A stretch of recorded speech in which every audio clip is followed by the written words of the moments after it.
If you just recently purchased a horse, or if you're thinking about purchasing a horse, then this video is for you.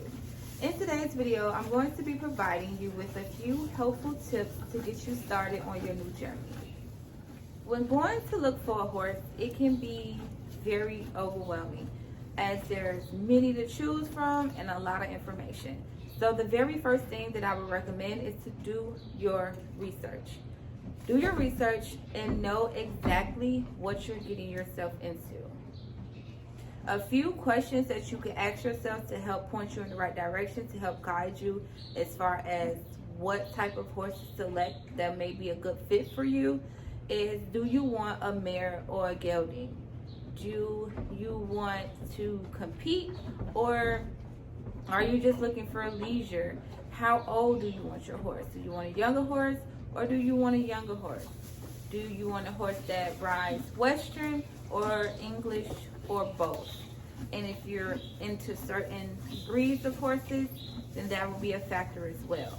But those are just a few basic questions that should be able to help guide you in the right direction when it comes to actually selecting your horse. Another thing when it comes to selecting your horse, make sure you get a horse that is fit in size for you. So if you stand at 5'8" at 180 pounds, then I would not get a POA, which is a Pony of America. I believe anything under 14 hands is considered pony size. So those guys are, real small. They can be stocky, but they're usually for somebody that's shorter in size or lighter in weight. So with somebody of that caliber, I would probably get a horse that's definitely over 15 hands and something a little bit more stocky, that way that horse can carry your weight comfortably and you won't be damaging the horse's back.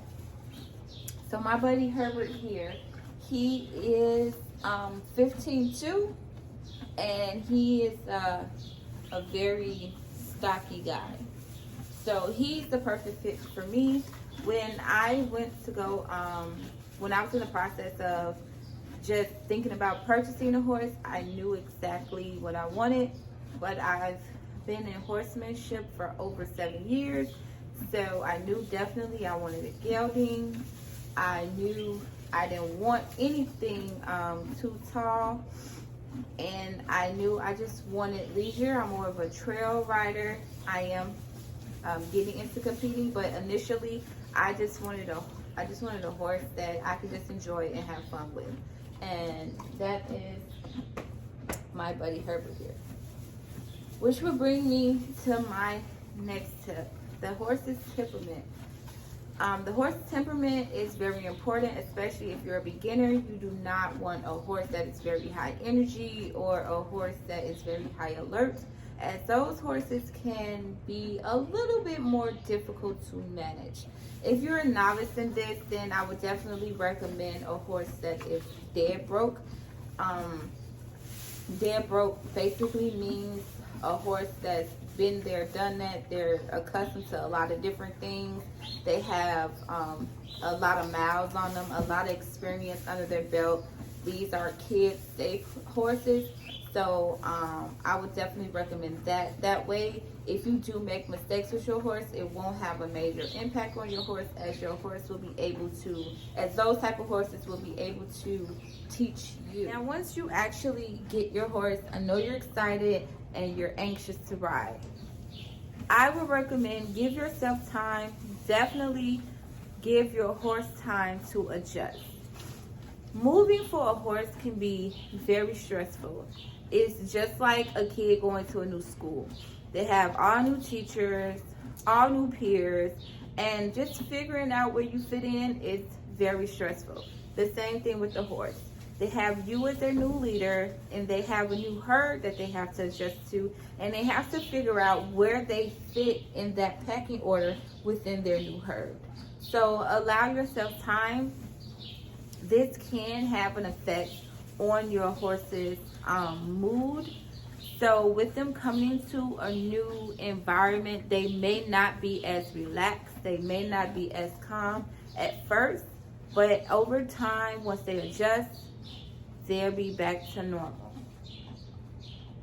I did not get on my buddy Herbert here probably almost about 2.5, almost 3 months. I am very big on bonding. I am very big on setting a solid foundation with your horse, getting a solid bond with your horse. So, and it also, when you take your time, it also allows you to get to know things about your horse, if they have any bad vices. So my buddy Herbert here, he was a very stubborn horse, and anytime he didn't want to do something, he would rear. And I learned that on the ground by taking my time with him. So we worked out the kinks, and you know, he's a great guy. He's a very calm, chill guy. But I took my time with him. So when I first got him, I just bonded with him. I would do what I'm doing now. We would just pretty much just hang out as he eat.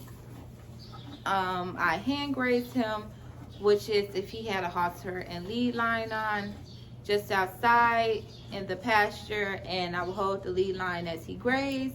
And also groundwork. I am a very, very big fan of groundwork. I feel like what your horse does on the ground is what they would do in saddle, and you can learn a lot of new things about your horse on the ground, and you can correct any inappropriate behavior on the ground before you even hit the saddle. So that is where I learned he liked to rear.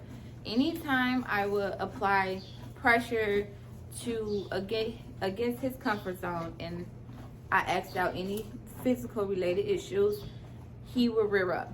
So that allowed me the opportunity to correct that behavior. And I'm glad I learned that on the ground and not on his back.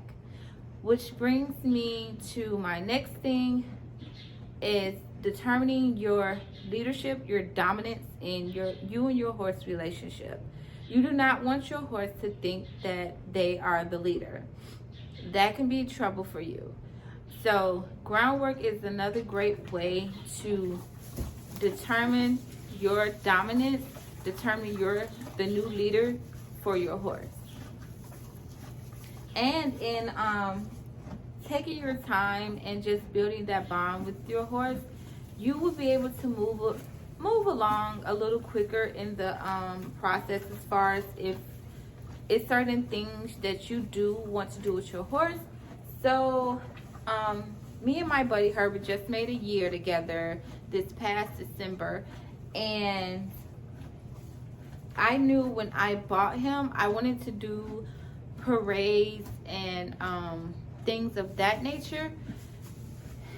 Now, I know typically it takes time to, especially parade, because it's all type of movement. You know, you have kids, you have loud noises. So I was not sure how he may react in that situation. I did not do any type of desensitizing methods or anything. I had been working with him though, as far as what I just told you guys, just strictly bonding. We were doing just a lot of groundwork to determine my dominance with him. And probably within, I would say roughly 4 months in of me having him, I just went out on a whim and I took him to his first parade. And he did exceptionally well. He did very well. Now, it was a risk that I did take, but I was willing to take the risk because I was confident in the bond that I had with him. So, once again, every horse is different. So you really have to pay attention and listen to your horse. So it goes back to, if you have that reliable horse person, or if you have a trainer that you've been working with, seek advice for them. Continue to do your own research and enjoy the journey. Be patient. You have to have a lot of patience with horses. They are not like owning a dog. They can be very stubborn. They can be difficult at times, but once again, like I said, if you find yourself getting stuck or overwhelmed, just make sure you have that person that you can reach out to, that's well experienced, that you trust to help you on your new journey. This is all I have for you guys today. I hope you found this video helpful. If so, please give it a thumbs up and subscribe, and stick around for more weekly horse videos. Say bye, Herbert. Come on. Say bye-bye.